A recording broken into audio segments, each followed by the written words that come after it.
नमस्कार दोस्तों, एक बार फिर से आप सभी का बहुत बहुत स्वागत है एबीआर कोचिंग सेंटर में।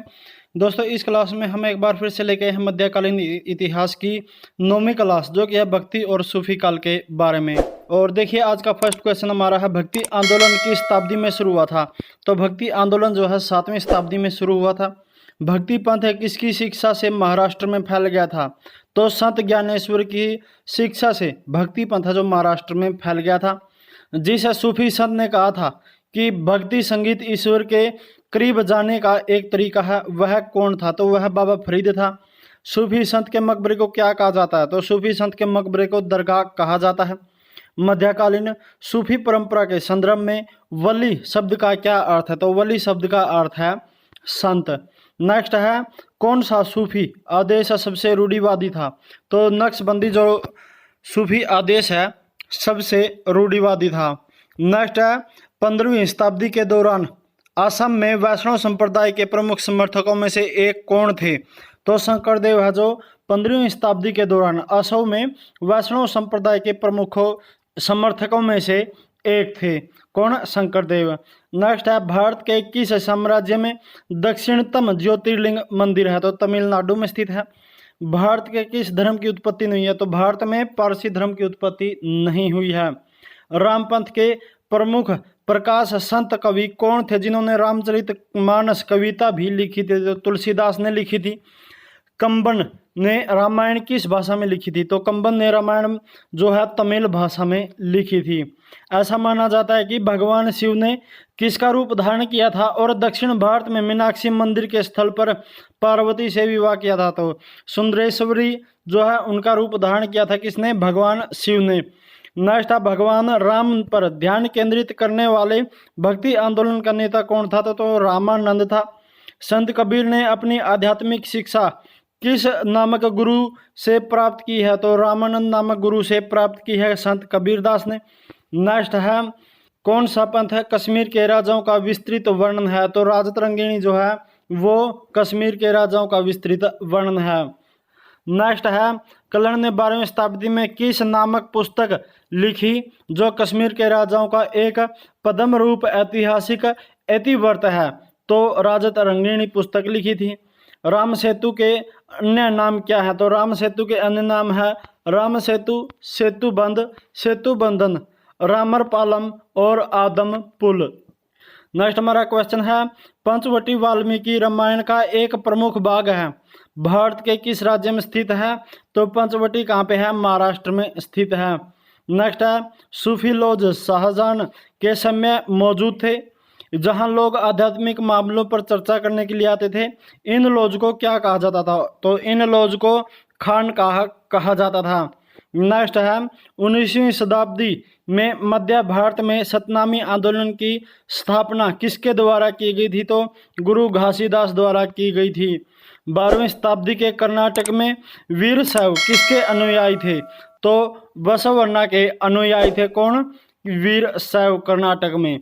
नेक्स्ट हमारा क्वेश्चन है नंबर 22, सही अनुक्रम का चयन कीजिए। तो सही अनुक्रम है निजामुद्दीन औलिया, कबीर, मीराबाई और तुलसीदास। अगर आपके एग्जाम में ऐसा क्वेश्चन आता है तो आप टिक कर सकते हैं, आपको देखते ही पता चल जाएगा कौन कौन है। निजामुद्दीन, कबीर, उसके बाद मीराबाई और उसके बाद तुलसीदास। नेक्स्ट हमारा क्वेश्चन है, राजस्थान में माउंट आबू में दिलवाड़ा मंदिर किसके अनुयायियों द्वारा बनाया गया था? तो जैन धर्म के अनुयायियों द्वारा बनवाया गया था राजस्थान के माउंट आबू का दिलवाड़ा मंदिर। नेक्स्ट क्वेश्चन है, सूफी परंपरा में पीर का क्या अर्थ है? तो सूफियों के गुरु हैं। जो है सूफी परंपरा में पीर का अर्थ है क्या है? सूफियों के गुरु। नेक्स्ट है, भक्ति आंदोलन और सूफी आंदोलन दोनों में से कौन से पहलू समान नहीं है?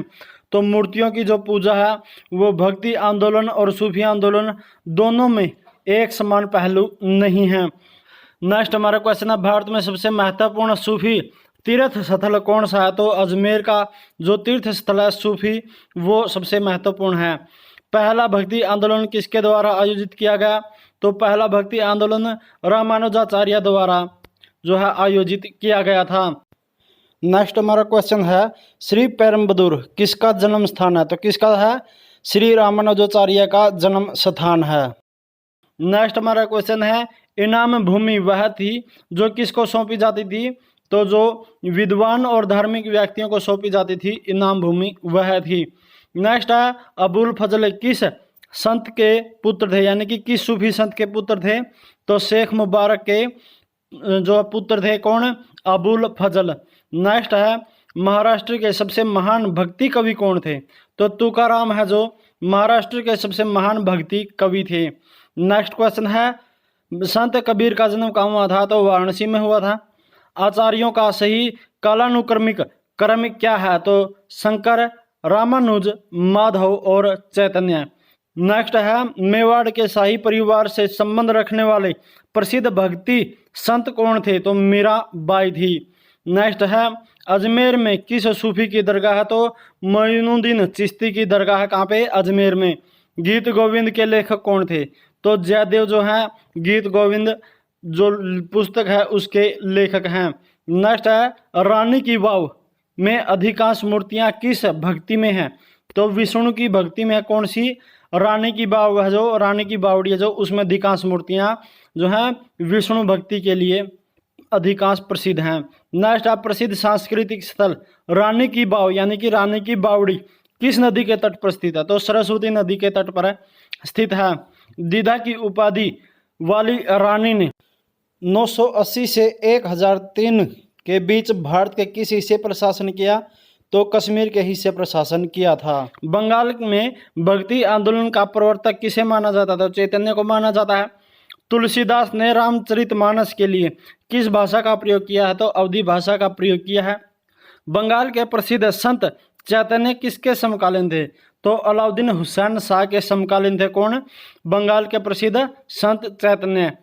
नेक्स्ट हमारा है कौन एक शूद्रावर्दी सूफी संत थे, तो हमीदुद्दीन नागौरी जो है एक शूद्रावर्दी जो है सूफी संत थे।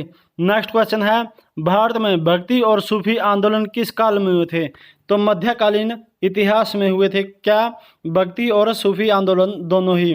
अमीर खुसरो की रचना किसे माना जाता है, तो अमीर खुसरो की रचना माना जाता है खलीक ए बारी, ख्याल, तराना और कवाली को। नेक्स्ट है हमारा क्वेश्चन अमीर खुसरो किस सूफी संत के शाही कवि और शिष्य थे, तो सैयद मोहम्मद निजामुद्दीन औलिया के जो है शाही कवि और शिष्य थे। आज का लास्ट क्वेश्चन हमारा है सूफीवाद के संदर्भ में कौन सूफी तीर्थों की तीर्थ यात्रा को संदर्भित करता है, तो जियारत करता है। और आज की क्लास में हमारा इतना ही, जो कि है मध्यकालीन इतिहास की आखिरी क्लास।